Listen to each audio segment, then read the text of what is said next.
Hey, it's Cameron from PiinPoint. Let's walk through our Smart Layers feature. Say, for example, you wanted to start a cafe in Houston. You have some candidate locations and you're curious to know how many Starbucks are in the surrounding area. You also want to get a sense of daytime population and population in your target age range. To do this, you'll first want to navigate to the layer you have for your candidate locations in the Layers panel.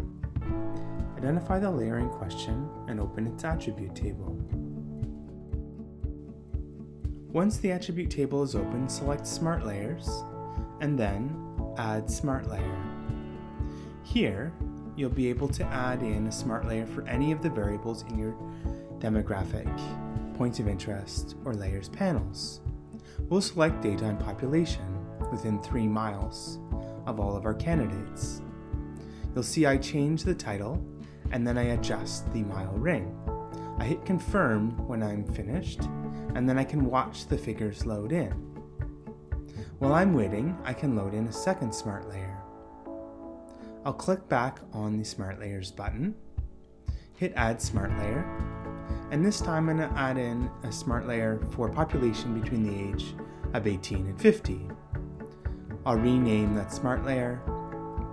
I'll adjust my ring to 3 miles, and then I'll hit confirm.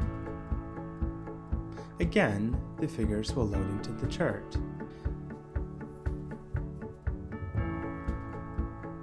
Now, let's add in a smart layer to look at the count of Starbucks that are within 3 miles of each of the cafes on my candidate list.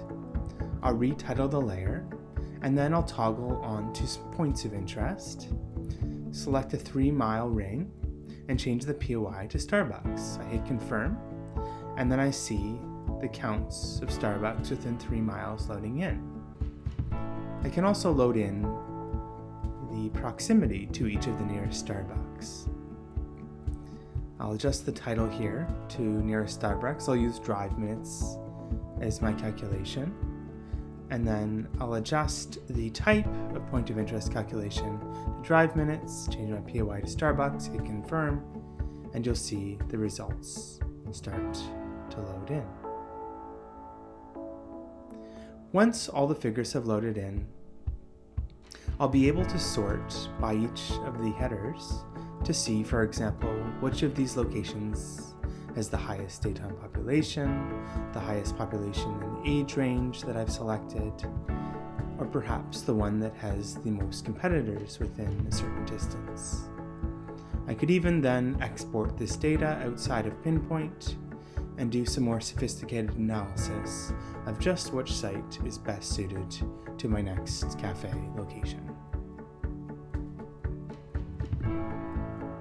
Aside from being compatible with POIs and demographics, Smart Layers also works with Layers and your My Locations feature to calculate counts or distance calculations to any of the points in your layers or your location set. If you have any further questions about using this feature, don't hesitate to reach out to your customer success manager or email us at support@piinpoint.com. Thanks for watching.